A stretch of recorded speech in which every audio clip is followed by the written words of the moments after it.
नमस्कार, मैं डॉक्टर श्रद्धा वशिष्ठ आपका सबकी शिक्षा में बेहद स्वागत करती हूँ। क्लास 11th में एडमिशन से रिलेटेड कंप्लीट इन्फॉर्मेशन मैं आज की वीडियो में आपके लिए लाई हूँ।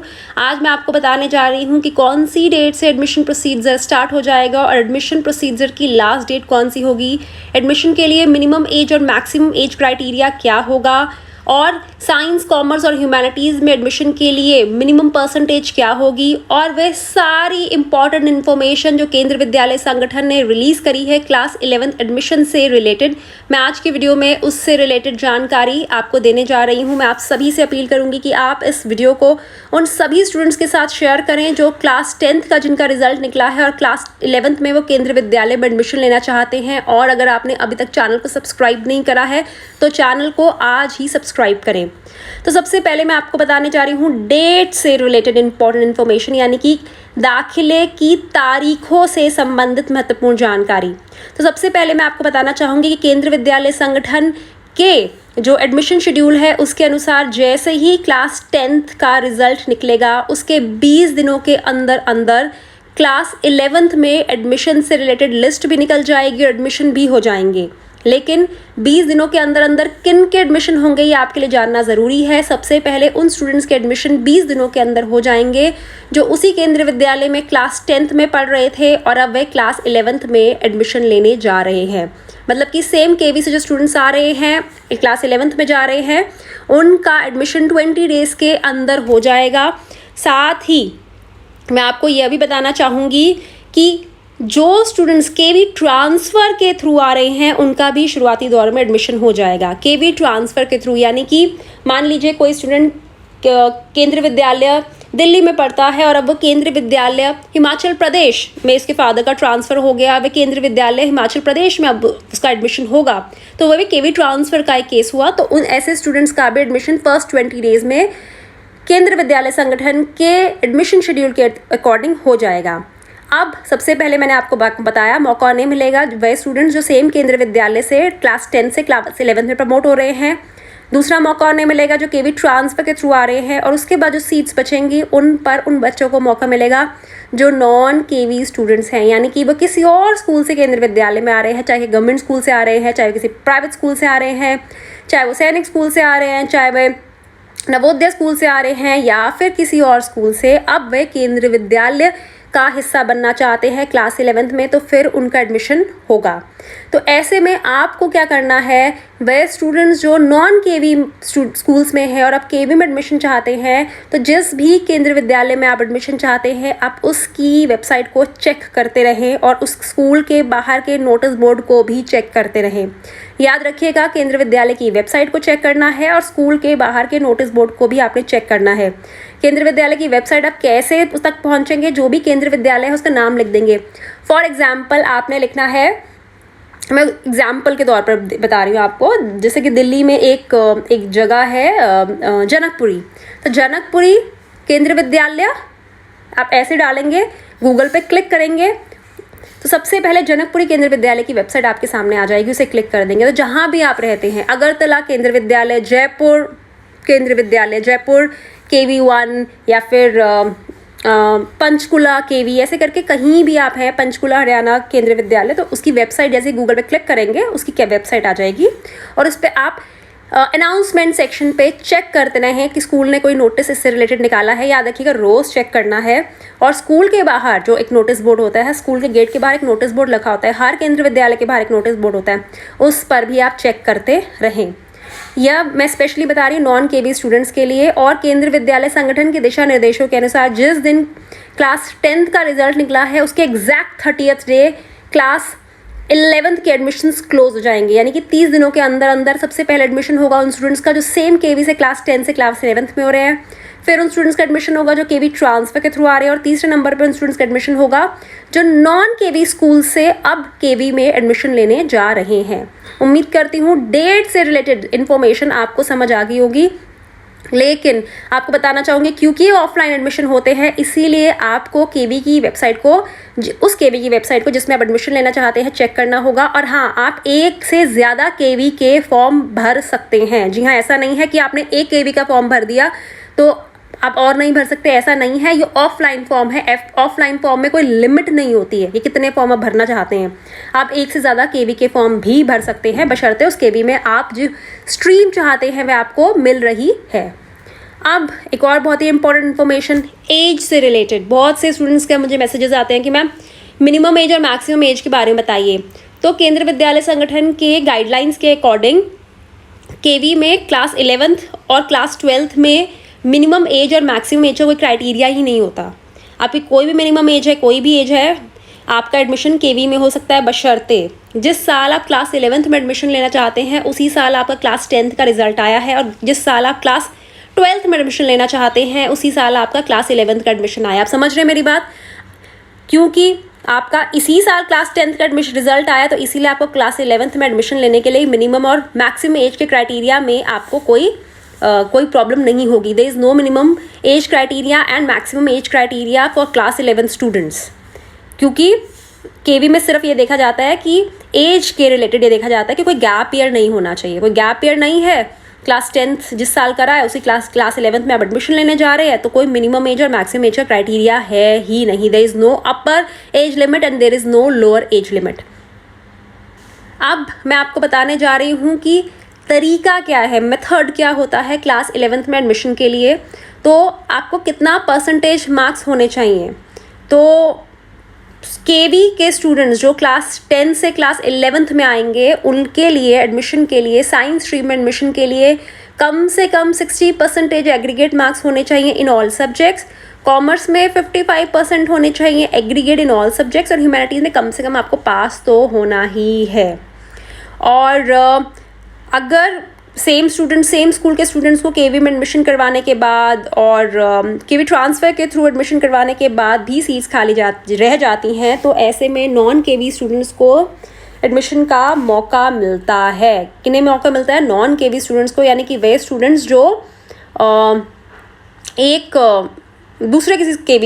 किसी दूसरे प्राइवेट स्कूल से, किसी दूसरे सैनिक स्कूल से, किसी दूसरे पब्लिक स्कूल से, किसी दूसरे नवोदय स्कूल से केवी में एडमिशन करवाने जा रहे होते हैं। तो अब मैं आपको कुछ पॉइंट्स बताना चाहूँगी जो कि बहुत ज़रूरी हैं आपके लिए जानना। इसमें जो लिखा है मैं आपको पढ़ के बताती हूँ, क्योंकि ये केवी के गाइडलाइंस हैं क्लास 11 से रिलेटेड। कोई भी पॉइंट मिस ना हो इसलिए मैं पढ़ के बताऊँगी।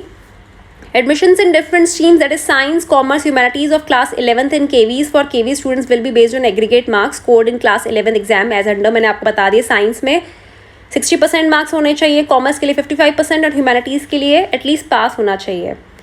और there would be instances of lower enrollment in class 11th in some KVs, especially those located in hard and remote areas after applying the above criteria for admission. In such an eventuality, principal of the KV concerned should send the proposal of lowering the eligibility criteria for various streams along with the details of registration, number of eligible students, etc. to the Deputy Commissioner of the region. The Deputy Commissioner may use his or her discretion in lowering the eligibility criteria to the extent as indicated below। देखिए, इन्होंने एक बहुत ही important point लिखा है। Point ये लिखा है कि बहुत बार ऐसा होता है कि केवी में एडमिशन्स ऐसे केवी जगहों पे होते हैं जहाँ पे बहुत पहाड़ी जगहों पे है, या फिर बहुत ही मुश्किल से आप केवी पहुँच सकते हो। ऐसी मुश्किल जगहों पे, हार्ड स्टेशंस पे है, तो रिमोट एरियाज़ में है। तो ऐसे में जब एडमिशन क्राइटेरिया को थोड़ा सा रिलैक्स किया जा सकता है, उसमें थोड़ी छूट दी जा सकती है।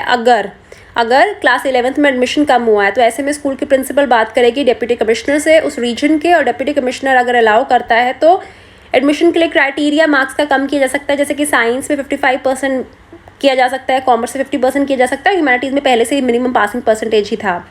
आगे लिखा है, if seats remain in class 11th even after admitting the children of KV neighboring KVs, their admission to non-KV students may be granted on same criteria in the sequence of categories of priority। बहुत अच्छी बात, चाहे आप केवी में हैं या non केवी में हैं, यह जो परसेंटेज है ये सभी के लिए एम्प्लॉय की जाएगी। मतलब कि अगर आप नॉन केवी से केवी में आ रहे हैं तो आपको केवी में एडमिशन लेने के लिए साइंस में कम से कम 60% होने चाहिए एग्रीगेट, कॉमर्स में कम से कम 55% होने चाहिए एग्रीगेट, और ह्यूमैनिटीज़ में कम से कम आप पास होने चाहिए इन ऑल सब्जेक्ट्स।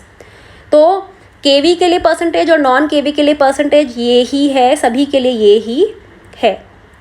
अब कुछ छोटे छोटे पॉइंट्स उन्होंने लिखे हैं। Concessions wherever applicable should be incorporated while preparing the merit. अब कंसेशंस भी दिए जा सकते हैं। इन केस ऑफ 2 और more candidates obtaining equal marks in aggregate of all subjects the inter se merit of such candidates may be determined as follow.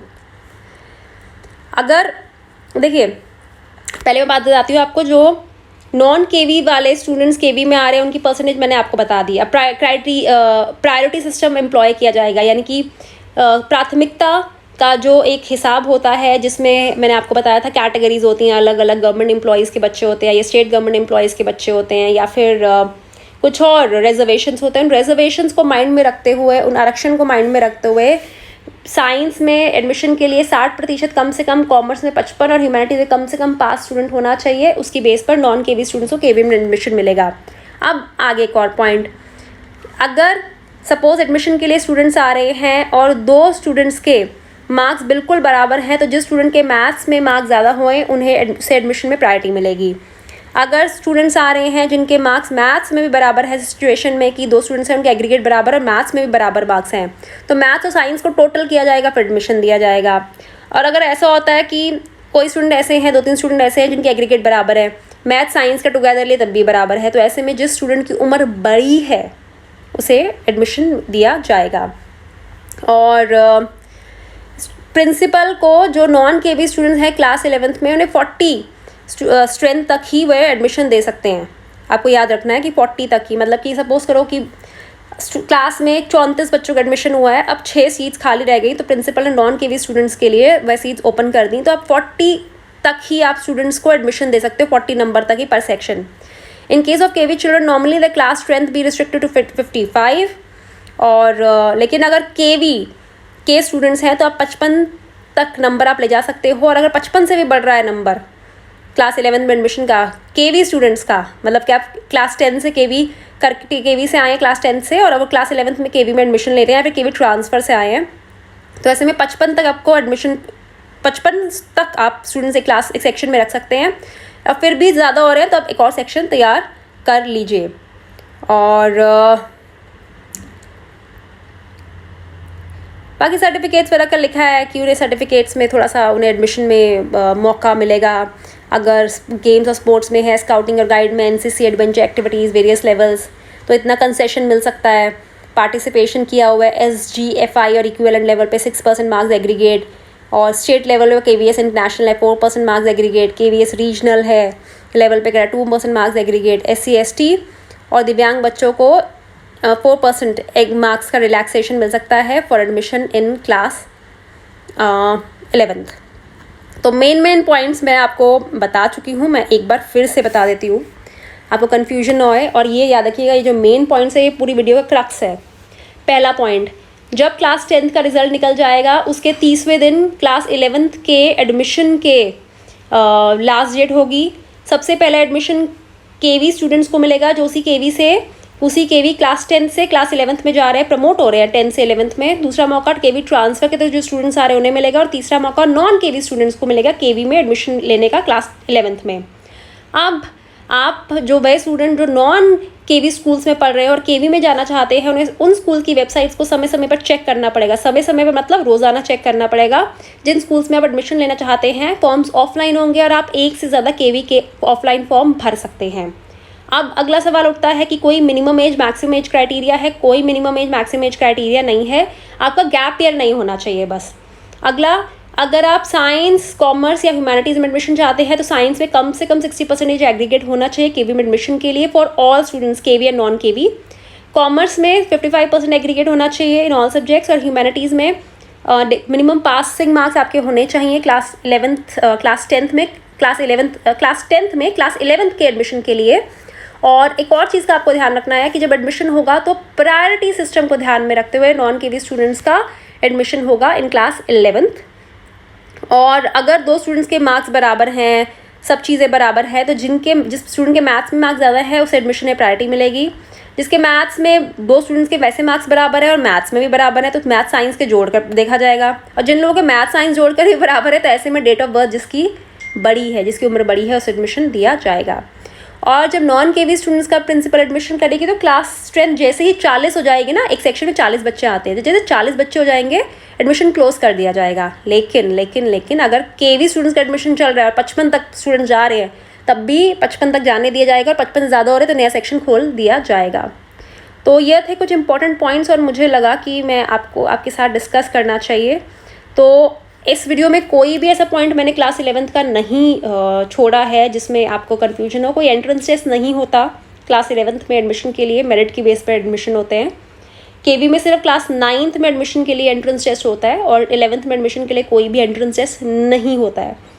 और केवी में जो क्या कहते हैं फ़ीस होती है, वह जो गर्ल कैंडिडेट्स होती हैं उनकी तो थ्रू आउट ट्यूशन फ़ीस माफ़ होती है, और जो बॉयज़ कैंडिडेट्स होते हैं उनकी क्लास 1st से 8th तक ट्यूशन फ़ीस माफ़ होती है। तो जब आप केवी का फ़ी क्राइटेरिया देखेंगे तो 11th क्लास में एडमिशन के लिए जब आप जो स्टूडेंट नॉन केवी से केवी में आएंगे वह देखेंगे कि क्लास 11th में गर्ल्स की फ़ीस थोड़ी कम है, बॉयज़ की थोड़ी सी ज़्यादा है। लेकिन फ़ीस का फ़ी जो इनकी होती है केवी में बहुत ज़्यादा हाई नहीं होती है। इंफ्रास्ट्रक्चर वर्ल्ड क्लास होता है, बहुत बढ़िया होता है, पढ़ाई अच्छी होती है, बड़ी क्लासेस में तो अच्छी ही होती है। और बाकी आपको कोई भी कन्फ्यूजन होती है, मैं आप सभी को ये सजेस्ट करूँगी कि जिस केवी में एडमिशन लेना चाहते हैं उनका नंबर लिखा होता है वेबसाइट पर, आप उस नंबर पर कॉल करके बात कर लीजिए। बेहतर होता है उसी स्कूल में बात करिए, ताकि आपकी कोई भी कन्फ्यूजन है वह स्कूल वाले फ़ोन पर बात करके क्लियर कर देते हैं। मैं खुद बहुत बार ऐसा मैंने पास्ट में मैंने लोगों को सजेस्ट किया था कि आप केवी खुद कॉल करिए, और उन लोगों ने जब मुझे बताया कि हमने केवी कॉल किया, उन्होंने फ़ोन उठाया और हमारी कन्फ्यूजन भी दूर करी। तो उम्मीद करती हूँ आपके इस वीडियो में मैंने आपको क्लास 11th एडमिशन से रिलेटेड डिटेल में बताया है, जो आपको समझ आ गया होगा और कोई कन्फ्यूजन नहीं रही होगी। और जाते जाते कहना चाहूँगी कि इस वीडियो को उन सभी स्टूडेंट्स के साथ शेयर करें जो क्लास 11th में केवी में एडमिशन लेना चाहते हैं। अब मुझे डॉक्टर श्रद्धा वशिष्ठ को इजाज़त दीजिए। नमस्कार।